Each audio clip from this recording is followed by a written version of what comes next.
Policía Nacional del Perú y estamentos conformantes del Sistema de Inteligencia Nacional. A continuación, y como conclusiones, el señor General de Ejército, don César Saucedo Sánchez, expresará los acuerdos motivos de la presente reunión. Antes de continuar con lo que ha manifestado el general Cano, jefe del Estado Mayor de las Fuerzas Armadas, quiero manifestarles a ustedes, si es que no han tenido la opción o la oportunidad de leer el diario La República el día de hoy, miren cómo es la coincidencia. Sale en la carátula de La República el día de hoy: investigarían al general Hermosa. Fiscal Aljovín admite denuncia de ex congresista Genaro Ledesma. Investigación sería por los delitos de rebelión, daños al país, violación de la libertad de expresión y abuso de autoridad por el acto histórico que el señor presidente dispuso el 5 de abril de 1992. Ven ustedes que lo que estamos nosotros tratando el día de hoy nos da la razón para realizar este evento, repito, histórico, como lo ha manifestado el señor Ministro de Defensa. Igualmente acá tengo un documento del Ministerio Público, Fiscalía de la Nación, la 46 Fiscalía Provincial de Lima, donde dice así, voy a leer el texto. Señor General de la Policía Nacional, jefe de la División de la Policía del Ministerio Público, esto lo envía el fiscal provincial adjunto, dice así: me dirijo a usted remitiendo adjunto en foja 505 la denuncia presentada por Genaro Ledesma Izquieta, representante del partido político Frente Obrero Campesino Estudiantil y Popular José, contra el general EP Nicolás Hermosa Ríos y los que resultaron responsables por delitos contra los poderes del Estado y del orden constitucional, rebelión y otros, a fin de que se dé cumplimiento a la resolución que se acompaña. Y aquí está toda la denuncia que hace este señor, justamente por los hechos que yo les estoy manifestando del 5 de abril de 1992. Entonces, lo que estamos tratando en este acto histórico, repito nuevamente, creo que es la cuarta vez que estoy repitiendo, es algo que nos da la razón para poder haber convocado a los señores generales y almirantes de las Fuerzas Armadas y de la Policía Nacional del Perú. Luego de haber manifestado esto, voy a permitirme leer los acuerdos que van a figurar posteriormente en un acta, y ya el señor general Cano va a indicar qué cosa es lo que va a venir posteriormente. Acuerdos. Primero, la participación de las Fuerzas Armadas de la Policía Nacional del Perú y de los estamentos del Sistema de Inteligencia Nacional en la decisión adoptada por el gobierno del señor presidente de la República el 5 de abril de 1992 fue un acto consciente y serenamente meditado, por lo que el respaldo y apoyo brindado a tal decisión fue la expresión de la voluntad institucional unánime de los miembros que conforman las Fuerzas Armadas, Policía Nacional del Perú y estamentos del Sistema de Inteligencia Nacional. Segundo, que en tal decisión no primaron criterios individuales, sino la voluntad general de las corporaciones, correspondiendo a los altos mandos castrenses exteriorizar y formalizar la voluntad general de sus propias corporaciones. Tercero, las Fuerzas Armadas, la Policía Nacional del Perú y los estamentos del Servicio de Inteligencia Nacional, conjunta e institucionalmente, defenderán y protegerán a sus miembros en el caso que se pretendiera responsabilizarlos individualmente por el apoyo institucional otorgado a la decisión del 5 de abril de 1992, lo cual se consideraría como una ofensa contra las instituciones tutelares que obligara a los respectivos comandos en el futuro a defender irrestrictamente al miembro comprometido de manera institucional. El acatamiento de este acuerdo constituye un compromiso de honor insoslayable el incumplimiento del presente acuerdo acarreará para el infractor el ser sometido a una corte de honor por grave falta contra el honor y el decoro militar. Cuarto acuerdo. Rechazo institucional a la actitud de algunos oficiales en situación de retiro que están emitiendo juicios y opiniones interesadas y que demuestran una conducta infraterna con sus camaradas y deslealtad con sus instituciones. Quinto, orgullo por la demostración de eficiencia profesional desplegada a lo largo de la guerra contrasubversiva, labor que merece el reconocimiento de la sociedad peruana y la comunidad internacional. Sexto, remarcar que el prestigio de las Fuerzas Armadas, Policía Nacional del Perú y estamento del Servicio de Inteligencia Nacional, así como el de las personas que los integran, están muy por encima de las calumnias, tergiversaciones y versiones tendenciosas que pretenden dañar la imagen de nuestras instituciones. Séptimo, precisar que la Nación ha dictado leyes de amnistía general que están en plena vigencia, en los cuales queda establecido muy claramente que no le corresponde responsabilidad alguna, institucional o individual, al personal militar, policial y de la comunidad de inteligencia que participaron en la lucha contraterrorista. Octavo, asumir el compromiso institucional sin límite en el tiempo de defender, proteger y solidarizarse con los integrantes de las organizaciones a los cuales se pretenda responsabilizarlos, encauzarlos o ejercer algún tipo de represalia contra ellos por su participación en la lucha contra el terrorismo. Noveno acuerdo. Acordar que los presentes acuerdos sean consignados en el libro de actas del Comando Conjunto de las Fuerzas Armadas con la clasificación estrictamente secreto, quedando sin embargo a criterio de los altos mandos la decisión de hacer pública la parte pertinente de los acuerdos adoptados, siendo esta una posición permanente de las Fuerzas Armadas, Policía Nacional del Perú y estamentos del Servicio de Inteligencia Nacional. Finalmente, se determinó que en el acta de sesión especial para tratar el caso de Barus Ipse Bronstein de fecha 14 de enero de 1999 se ha incorporado como parte integrante de los acuerdos adoptados en la presente sesión. El señor general de brigada Luis Albarracín Torres procederá a dar lectura al acta de la sesión especial número 5 del Comando Conjunto de las Fuerzas Armadas. Acta de la sesión especial número 5 del Comando Conjunto de las Fuerzas Armadas con participación de la Policía Nacional del Perú y estamento del Sistema de Inteligencia Nacional. En la ciudad de Lima, el día 13 de marzo de 1999, siendo las 8 horas y bajo la presidencia del señor General de Ejército César Saucedo Sánchez, Comandante General del Ejército y Presidente del Comando Conjunto de las Fuerzas Armadas, y contando con la asistencia de los señores General de Ejército Julio Salazar Monroy, Ministro de Defensa, General de División José Villanueva Ruesta, Ministro del Interior, Almirante Américo Ibárcena Amico, Comandante General de la Marina de Guerra del Perú, General del Aire Elesván Bello Vázquez, Comandante General de la Fuerza Aérea del Perú,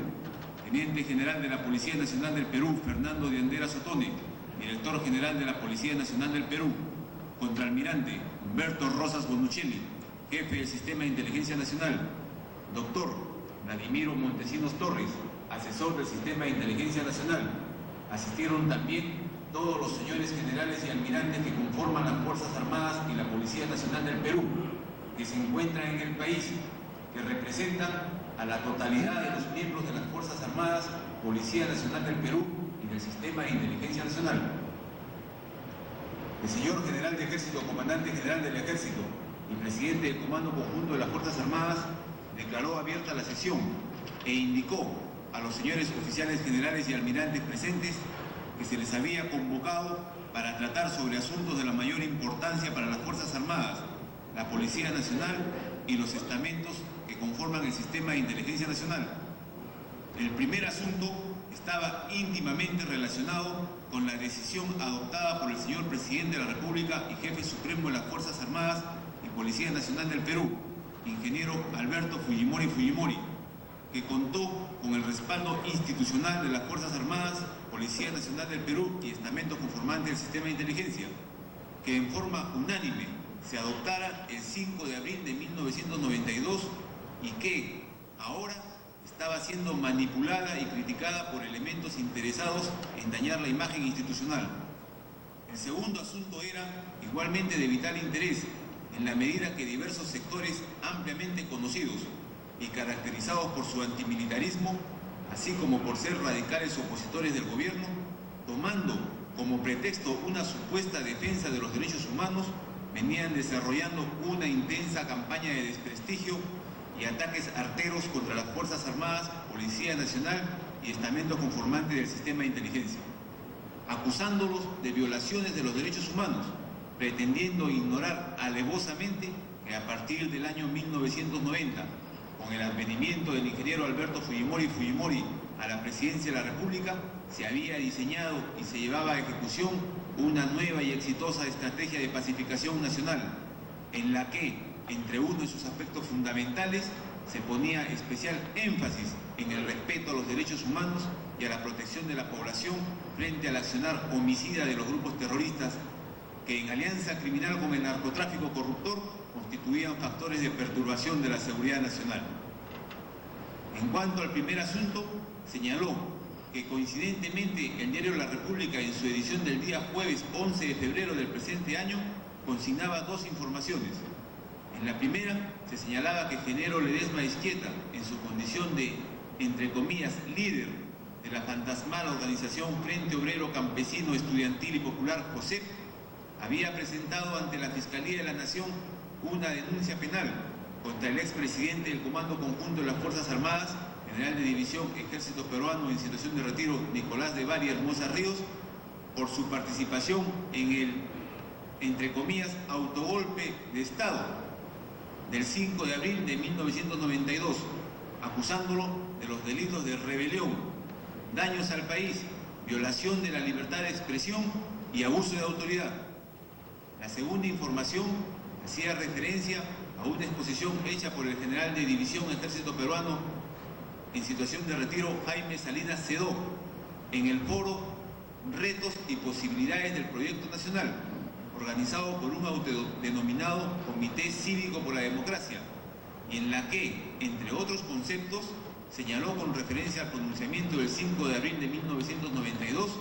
que ese autogolpe fue el pretexto para cambiar las reglas de juego y perpetuarse en el poder.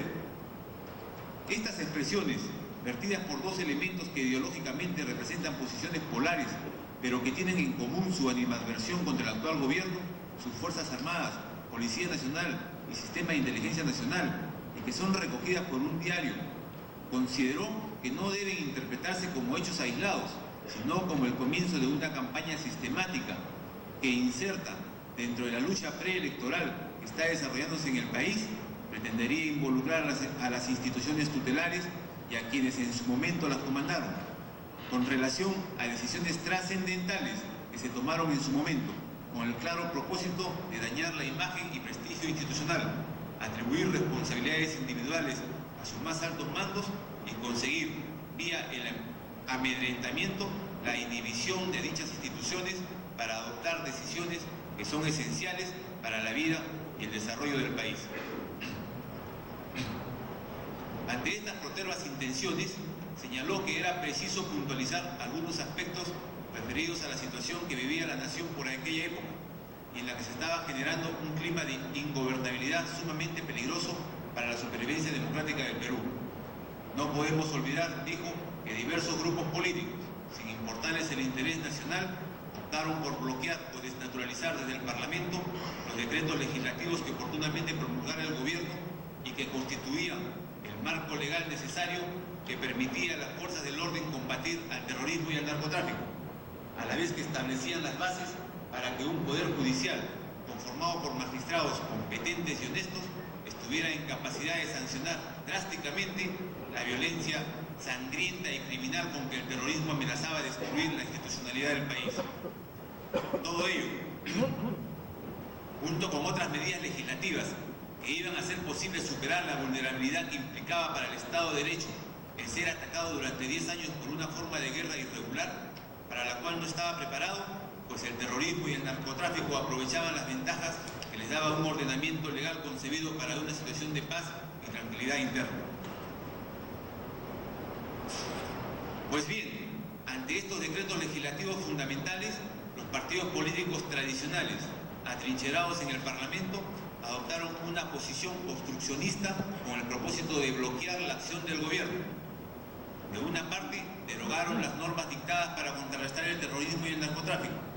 De otra parte, también recortaron las facultades del Ejecutivo en aspectos presupuestales y económicos. Y finalmente, pasaron a acusarlo de estar promoviendo la militarización del país con el pretexto de la política de pacificación y de sus instrumentos legales que permitían ampliar el marco de participación de las fuerzas del orden en la vida civil, olvidando que en todo sistema democrático las fuerzas del orden constituyen el aparato encargado de defender el Estado de Derecho y que en cumplimiento de su alta y noble misión, las Fuerzas Armadas, la Policía Nacional del Perú y los estamentos que conforman el sistema de inteligencia nacional día a día daban su dolorosa cuota de vidas humanas sacrificadas en aras de la paz interna. Por otro lado, el que las fuerzas del orden se subordinen al poder político en absoluto significa que éstas estén politizándose, pues las instituciones militares enmarcan su acción dentro de normas reglamentarias claramente prefijadas y su accionar nada tiene que ver con la actividad político-partidaria. En tal sentido, fue muy claro el presidente de la República, ingeniero Fujimori, cuando en su manifiesto a la Nación del 5 de abril de 1992 expresó que a la inoperancia del Parlamento y la corrupción del Poder Judicial se suman la evidente actitud obstruccionista y conjura encubierta contra los esfuerzos del pueblo y del gobierno por parte de las cúpulas partidarias. Estas cúpulas, expresión de la politiquería tradicional, actúan con el único interés de bloquear las medidas económicas que conduzcan al saneamiento de la situación de bancarrota que, precisamente, ellas dejaron. Igualmente, hay grupos a quienes interesa que fracase la estrategia de pacificación porque no se atreven a tomar posición clara frente al terrorismo. Los encarnizados adversarios políticos de ayer se unen hoy en el propósito de impedir el éxito de la gestión de gobierno, sin importarles el futuro del país. Detrás de esta innoble alianza se encuentra el interés común por recuperar el espacio político perdido. Se preguntaba el presidente, ¿cuál es la institución o mecanismo que permitiría realizar todos los cambios profundos que a su vez hagan posible el despegue del Perú? Sin lugar a dudas, ni el Parlamento ni el Poder Judicial son hoy por hoy los agentes de cambio, sino más bien freno a la transformación y al progreso. Frente pues a esta situación en la que estaba en inminente riesgo la institucionalidad del país, el 5 de abril de 1992 se constituyó, con carácter de transitorio, el Gobierno de Emergencia y Reconstrucción Nacional bajo la presidencia del ingeniero Alberto Fujimori, decisión que fue unánimemente respaldada por las Fuerzas Armadas, la Policía Nacional del Perú y los estamentos que conforman el sistema de inteligencia nacional, los que, apoyando la acción del gobierno, asumieron un compromiso con el país a fin de que pudieran concretarse las medidas requeridas para asegurar la pacificación nacional, erradicar la corrupción y el narcotráfico, reorganizar el Poder Judicial, redimensionar el aparato estatal y hacer viable un modelo económico que, afianzando la inserción en el mundo financiero internacional, permitiese a su vez que las potencialidades económicas internas pudieran realizarse a plenitud, de tal forma que el reto del siglo venidero nos encontrase en capacidad de superar los históricos desajustes estructurales e injusticias que impidieron la construcción de una sociedad integrada, progresista, democrática y plena de oportunidades para todos los peruanos. Visto los sucesos desde la óptica actual, el tiempo y la realidad presente nos dan la razón, manifestó, y confirma que la decisión adoptada el 5 de abril de 1992 por el presidente de la República, ingeniero Fujimori, fue acertada, pues permitió la derrota estratégica del terrorismo de Sendero Luminoso y del movimiento revolucionario Túpac Amaru,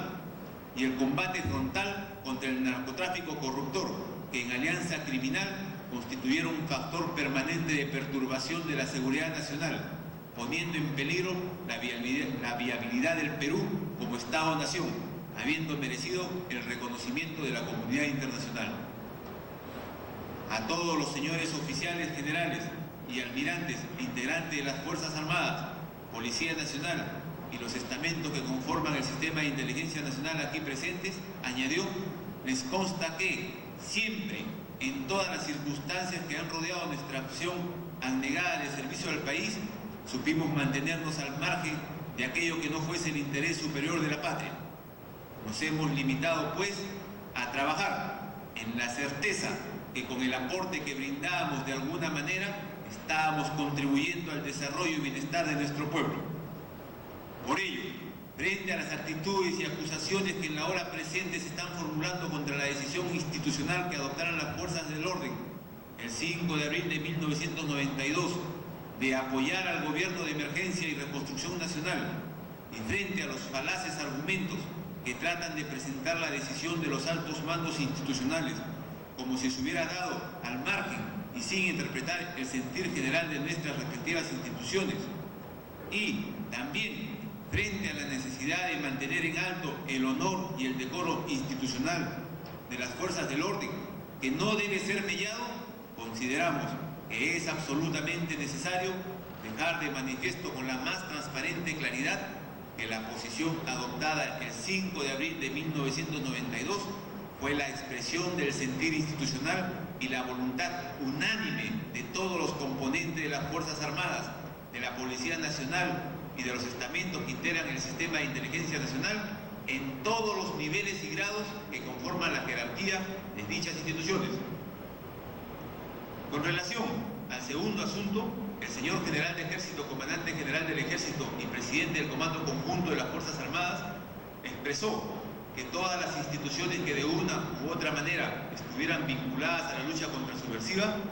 debían sentirse orgullosas por su decisiva participación en una guerra contra el enemigo interno que durante 10 años hizo vivir al país la etapa más dolorosa y sangrienta de su historia republicana, tanto en lo que se refiere a la pérdida de vidas humanas como a la destrucción de la infraestructura material de la nación.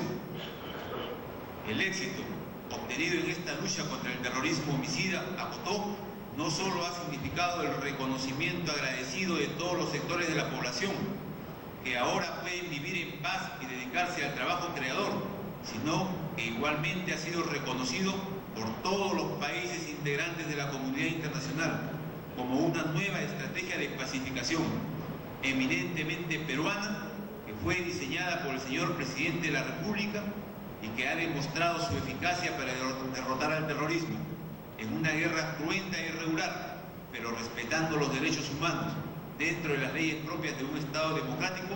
y con el menor costo social posible, y que tuvo su corolario glorioso con el rescate de los rehenes de la residencia del embajador del Japón en el Perú. Pero, como los enemigos de las fuerzas del orden y los opositores al gobierno no pueden aceptar ni reconocer este éxito de trascendencia mundial y olvidan a todos aquellos uniformados y miembros de la comunidad de inteligencia que dieron sus vidas luchando por derrotar la acción criminal del terrorismo,